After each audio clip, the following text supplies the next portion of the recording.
امن و سکون سے بیٹھنے والے اونچے ایوانوں میں، امن و سکون سے بیٹھنے والوں اونچے ایوانوں میں، ان کی بھی تو یاد کرو جو کل کٹ گئے تھے میدانوں میں۔ کتنی قوت تھی اور کتنی پاور تھی ان کے ایمانوں میں، آج وہ ہم سے کہتے ہیں فردوس کے بالا خانوں میں، کل ہم نے پاکستان بنایا تھا، آج تم نے اس کو بچانا ہے۔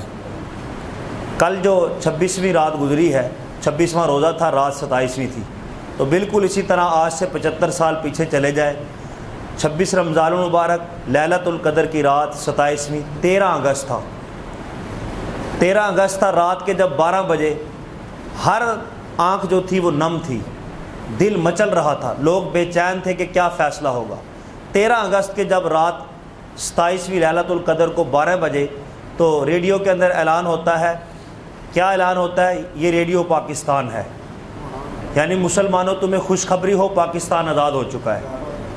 تو رات 12 بجے تو یہ پہلا اعلان تھا، یہ ریڈیو پاکستان ہے۔ دل تھے کہ مچل کے باہر آ جاتے، مسلمانوں کی خوشی کی انتہا نہیں تھی، اللہ کے شکر کے اندر آنسو کے تھمنے کے نام نہیں لیتے تھے۔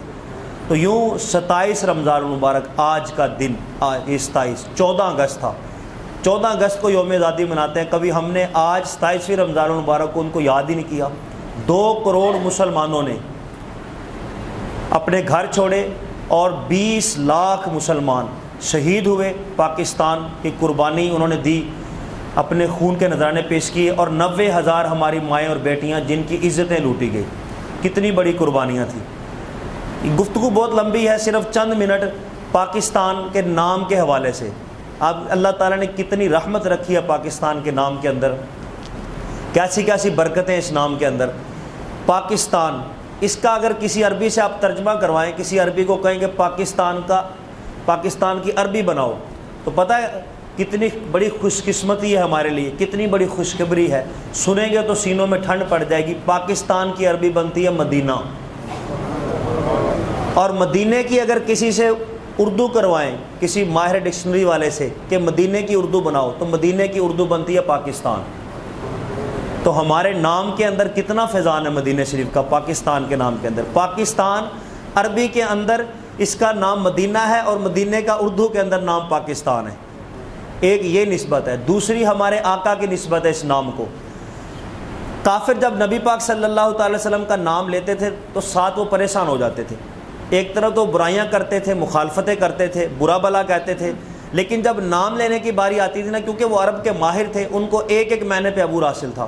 محمد کا معنی ہوتا تھا حامدہ یحمد تحمیدن، وہ ہستی جس کی بار بار تعریف کی جائے، جس کی ہر بار تعریف کی جائے۔ وہ کہتے تھے کہ ادھر تو ہم مخالفت کر رہے ہیں، ادھر تو برائی بیان کر رہے ہیں، اور ساتھ محمد بھی کہتے ہیں۔ یہ عجیب پریشانی بن گئی ہمارے لیے، کیونکہ نام ہی حضور کا محمد تھا، تو محمد کہتے ہیں تو وہ خود تعریف کرنی پڑتی ہے، ادھر برائی بیان کرتے ہیں۔ یہ دو کام تو ہو نہیں سکتے کہ ہوتا ہے بندہ برائی کرے یا تعریف کرے۔ اسی طرح بالکل پاکستان ہے، انڈیا چاہے لاکھ مخالفتیں کرے، جو مرضی کرے، عداوتیں رکھے، لیکن اس کو جب پاکستان کا نام لے رہا ہے اس کو پاک کہنا پڑے گا اس کو۔ تو جب پاک کہے گا تو پھر اس کو کون بدبخت ہے جو اس کو پلید کر سکتا ہے؟ کوئی مغرب کی پڑیا سے اس کو پلید نہیں کر سکتا۔ تو جتنا بھی بڑا دشمن ہے، مخالف ہے، اس کو پاک کہنا پڑے گا۔ تو جس طرح وہ نبی پاک صلی اللہ تعالی وسلم کے نام کی نسبت تھی، اسی طرح پاکستان کے نام کے اندر یہ نسبت ہے۔ پھر اللہ کے ولیوں کا، پاکستان کا جو نام ہے، اتنی برکت ہے اللہ کے ولیوں کا۔ پاکستان، ہمارا جو پاکستان ہے، یہ اولیاء اللہ کا فیضان ہے۔ یہ یوں ہی نعرہ نہیں لگا، یہ دیکھیں کتنی خوبصورت بات ہے۔ اور اب میں آپ کو آج ایک عجیب دم بتانے لگا ہوں، اگر کسی کو حدیث یا قرآن کا کوئی آیت یا دم نہیں آتا تو یہ دم یاد رکھ لے، بڑا خوبصورت دم ہے، انشاءاللہ کام آئے گا۔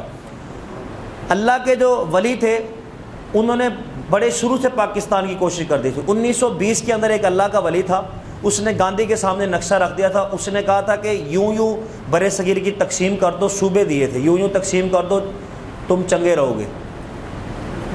ٹھیک 27 سال بعد جب پاکستان آزاد ہوا تو جو اللہ کے ولی نے گاندھی کو نقشہ دیا تھا پاکستان کے اندر، وہی سارے صوبے موجود تھے۔ تو پتہ چلا پاکستان یوں ہی نہیں بنا، یہ اللہ کے ولیوں کی خاص نظر تھی، یہ ان کی محنت تھی۔ اور اللہ کے ولی جب جلسوں کے اندر شریک ہوتے تھے تو وہ عبادت سمجھ کے شریک ہوتے تھے۔ جس طرح وہ اللہ کے ولی تہجد کا اہتمام کرتے تھے، پاکستان بنانے کے لیے جو جلسے جلوس ریلیاں نکلتی تھی، ان کے لیے تہجد کی طرح یوں اہتمام کر کے اللہ کے ولی شامل ہوتے تھے۔ کروڑوں ولیوں کا خون پاکستان کے بننے کے اندر یہ شامل ہے۔ اب پھر پاکستان کے نام کے اندر برکت کیوں نہ ہو؟ ایک چھوٹا سا واقعہ پھر میری بات ختم۔ ایک مرتبہ ہوا یوں کہ تاریخ کے اندر لکھا ہے کہ ایک پاکستانی سپاہی تھا، رات کا اندھیرا تھا، غلطی سے کشمیر کی طرف سے بارڈر پار کر گیا۔ تو جب بارڈر پار کر کے انڈیا کی طرف گیا تو وہاں کے سکھوں نے پکڑ کے اس کو بند کر دیا۔ اب رات کا اندھیرا تھا، انہوں نے کہا کہ صبح ہوگی تو اس کو اپنے فوجیوں کے حوالے کریں گے۔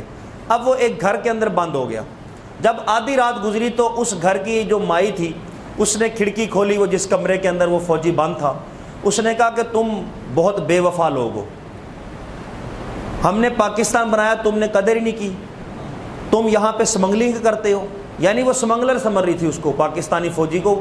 وہ کہہ رہی تم بڑے بے وفا لوگ ہو، ہم نے پاکستان بنایا اور تم اس کے ساتھ یہ کھلواڑ کرتے ہو۔ وہ فوجی کہنے لگا پہلی تو بات یہ ہے کہ میں کوئی سمگلر نہیں ہوں، میں اس دھرتی کا فوجی ہوں جو غلطی سے راستہ پار کر کے ادھر آ گیا ہوں، غلطی سے بارڈر۔ دوسری بات یہ ہے کہ تم نے کب پاکستان بنایا تھا؟ پاکستان تو ہم مسلمانوں نے بنایا تھا۔ وہ کہنے لگی کہ وہ 90,000 عورتیں جن کی عزتیں لوٹی تھی، سکھوں کے قبضے کے اندر آئی تھی، بہت سی بیویاں، مائیں، بہنیں، بیٹیاں رہ گئی تھی، ان بدبخت ماؤں کے اندر میں بھی تھی جو سکھوں کے ہاتھ لگ گئی تھی، اور آج میں ان سکھوں کے بیٹوں کی ماں ہوں، یعنی اس کی میں سکھوں کی بیوی ہوں۔ یہ میری بدقسمتی ہے، لیکن میرا ایمان ہے کہ پاکستان سے اللہ تبارک و تعالیٰ کی اتنی بڑی نعمت ہے، اس نے دروازہ کھول دیا۔ اس نے سپاہی کو کہا کہ مجھے نہیں پتا تھا، میں تو تجھے سمگلر سمجھ رہی تھی، اگر تو اس دھرتی کا سپاہی ہے تو پھر یہ کنڈا کھولا، کہا کہ وہ راستہ جاتا ہے ادھر سے، جلدی سے چلا جا اس سے پہلے کہ صبح ہو اور وہ فوجی خنزیر آئیں اور تمہیں پکڑ لیں۔ دروازہ کھولا اور آزاد کر دیا۔ کہا جا، کہنے لگی سنو، وہاں کے لوگوں کو جا کے پیغام دینا کبھی اس سے بے وفائی نہ کرنا، اس کے وفادار رہنا۔ میرے بچوں کو جب بھی تاب چڑھ جاتا ہے میں پاکستان کا نام لے کے دم کرتی ہوں، اللہ میرے بچوں کا بخار اتار دیتا ہے۔ اتنی برکت اللہ تعالیٰ نے اس پاکستان کے نام کے اندر صرف رکھی ہے۔ کیوں؟ اس نام کے اندر ولیوں کا خون اور ان کا لہو اور شہیدوں کا لہو شامل ہے، اور یہ وہ دنیا کے اندر یہ وہ واحد ملک ہے دنیا کے نقشے کے اوپر جو مدینہ کی طرز پہ بنا ہے۔ نبی پاک صلی اللہ تعالی وسلم نے جس انداز سے مدینہ کی بنیاد رکھی تھی نا، 2 قومی نظریے پہ، اسی طرح قائد اعظم نے 2 قومی نظریے کی بنیاد پہ پاکستان کو معرج وجود کے اندر لایا۔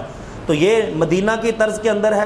تو ہم جب اس کا اناج کھاتے ہیں تو یہ سمجھ کے نہ کھایا کریں کہ ہم نے اپنے اس پلاٹ کے پیسے دیے، ہم مالک ہے اس مکان کے، اس دھرتی کے۔ اور جب اناج کھاتے ہیں تو ہمارا اس کے ساتھ عبادت والا رشتہ ہے، ایمان والا رشتہ ہے۔ جب ہم نام لیں تو عبادت سمجھ کے پاکستان کا نام لیں، اور جب ہم اس کا اناج کھائیں تو پھر سمجھے کہ میرا اور پاکستان کا ایمان والا رشتہ ہے، ایمان سمجھ کے اس کی حفاظت کریں۔